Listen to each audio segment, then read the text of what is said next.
بحمامات زي فتصمو تكبارات مسكال مسلام يلن ناي فتحات صلوت يلن تاوت موصا يلن بزيكا صلوت حاموس قداس مقداس يلن مسععام يلن عللتا چوچبا يلن سرعه ماهليت ناي كورو زماري يلن ناي نزازي صلوت يلن كمون ملكا ملك اون ايدغمن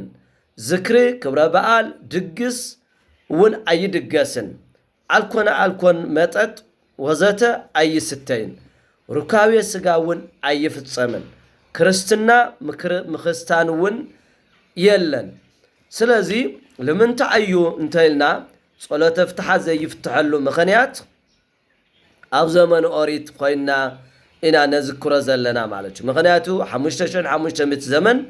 ኣብ ሲወልና ነርና አይተፈታሕና ነርና ጎይታና መርሐና ኢየሱስ ክርስቶስ ድሕር ስቅለቱ እዩ ወሆራሃ በእለት ነብር ሙቆታ ነብሰሙ ናብታ ተሳቂያ ተአሲራ ዝነበረት ነብስ ከይዱ ነፃ ወሰበከሎም ግእዛነ ነፃነት ሰበከላ ድሕር ዓርብ ስቅለት ስለዝኾነ ከም ኦሪት ኮይና ንምዝካር ማለት እዩ መስቀል ውን ኸሙ ድሕር ስቅለቱ ኢና ተይተሰቀለይ ተሰቂሉ ማል ድሕር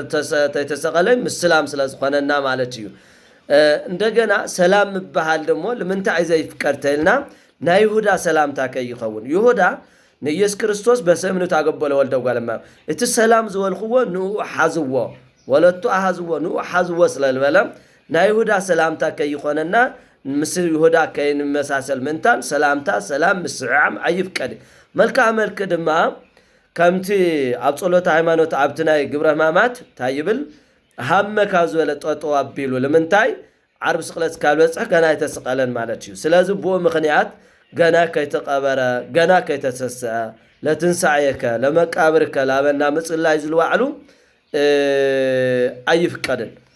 ሓደ መምህራን ግን ያው ናይ ግል ጸሎት ኮይኑ ዝተኸልኸለ ነገር የለን ይብል ግን ናይ ግል ይኹንታ አይስሙ ኦሪት ኢና ዘለና ዳዊት ውዳሴ ማርያም እዝኮ ቀምጥ ወለ ክንደግም ኮይና ካብ ዳዊት ለዓብ ጸሎት ኮይለይ ስለዚህ ውዳሴ ማርያም ዳዊት ተደግምና እኹል ጸሎት እዩ ስለዚህ እሱ ክጽለይ ተቀምጥ ዘለኩት ግብረ ሕማማት ማለት እዩ እንደገና ድግስ ይድገሰሉ ምኽንያት ደሞ ብድግስ ናይ ደስታ ዘመን አይኮነ ናይ ሐዘን እዩ ናይ ጎይታና መርሐና ኢየሱስ ክርስቶስ ስቅለቱ ንዝክረሉ ዕለት እንበር ንሕጎሰሉ ዕለት አይኮነ ንሕጎሰሉ ዕለት ድሕር ትንሳኤ ስለዝኾነ ማለት እዩ ስለዚህ ጠቅላላ መስተክ ከም ዘይንሰትፍ ታነገስት ክልክለና ማለት እዩ ሩካቤ ስጋ ደሞ ይቅርብ በሕማማት በዓውይ ጾሙን አይፍቀድን እግዚአብሔር በቸርነቱ ይመሐረና እንበር በከመ ምህረትከ ከም ዝብል በመሕረቱ ይመሐረና እንበር እቲ ስርዓት ከብድ እዩ ኣብ ጾመ ርብዓ ኣብ ዓርብ ረቡዕ ኣብ ገሃድ ኣብ ጾመ ነነውየ ኣብዚኣቶም አይፍቀድን ይልብል በተለይ ደሞ ሕማማት ካህን ይኹን ኩሉ ይኹን ካብ ክህነቱ ይባረር ክህነቱ ይሰዓር ይዝብል ስለዚህ ሕማማት ከምቲ ኣብና 10 ጥቅምቲ ኣብ ኦሪት ግዜ ዛት ነፍስ እታ ሽዑ ለሕመመት ነፍሳ ካብ ህዝባት ነቀልብል ሕማማት ዘይጾመ ሕማማት ዘይሰገደ ሕማማት ዘይ ላበ ግብረ ሕማማት ዘይሰምዐ ክርስቲያን ተኾይኑ ካብ ክርስቲያንነቱ ክውገድ እዩ ማለት እዩ እዚ ከዓ እንተዘይተኽእልዎ ለዛሃለፎ ገቢረ ግብረ ሕማማት ናይ ሕማማት ግብረ ምስማዕ ምንባብ መጽሓፉ ምስማዕ ምስጋድ ለይተኻሎ ድሕር በዓለ 50 ዘላ ሶሙን الشዑ ይስማዕ الشዑ ይስገድ ይብል ማለት እዩ በሕማም ምኽንያት ወይ ብዝተፈላለየ ለሓለፎ ማለት እዩ ስለዚህ ክርስትናውን ክርስቲያን የለን ክርስትናውን ስለዚህ ቅዳሴ ስለዘየለ በሐጽሩ ማለት እዩ በሐጽር መልስ እዩ ቅዳሴ ስለዘየለ ክርስትናውን ይፍቀድን ስለዚህ ኩላትና ከምታ 10 ጥቅምቱ በኦሪት በብሉይ ኪዳን በዓለ አስተስርዮ ንኃጢአት ዝተሰረየሉ ኢሎም ልጾሙሉ ዝነበሩ ኦሪታውያን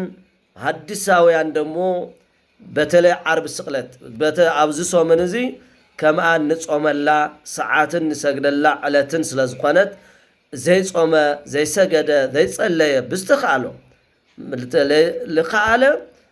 ለ7 ሰዓታት 250 ዝብል ቡን ኣሎ لحنت ساعات 6:36 زبلله سلازي 250 سجدنا ون كن 250 كلتن كن سجد يقبع انت زي تقولنا بيت كريستيان بيت سرعات انت زي تقاتاتنا مالتي سلازي حمامات عبي صوم عبي ناي املكو سجدت لسجدلو صومن سلازخونه كلاتنا ጸልሙን ክንخدን ይገባዕ ጸልም ንخدን ይገባዕ ጻዕዳ ለለና ምክንያቱ አረግት ምክንያቱ ያው አረግት ክዳነለና ስለዚህ ናሐዘን ምልክት ስለዝኾነ ዕለቱ ሰሙኑ ኩላትና ጸልም ክዳኑን ክንخدን ይገባዕ ካሞ ስለዝብል ስርዓት ቤተክርስቲያን ጸልም ከደኑ ስለዝብል እና ናሐዘን ሰዓት ድሕሪ ደሞ ድሕሪ ተሳለሎ ጻዕዳ ክንخدን ኢና ስለዚህ ሰሙን ዚ ናሕማማት ሰሙን እግዚአብሔር አምላክ በሰላም ይፈጽመና አሜን።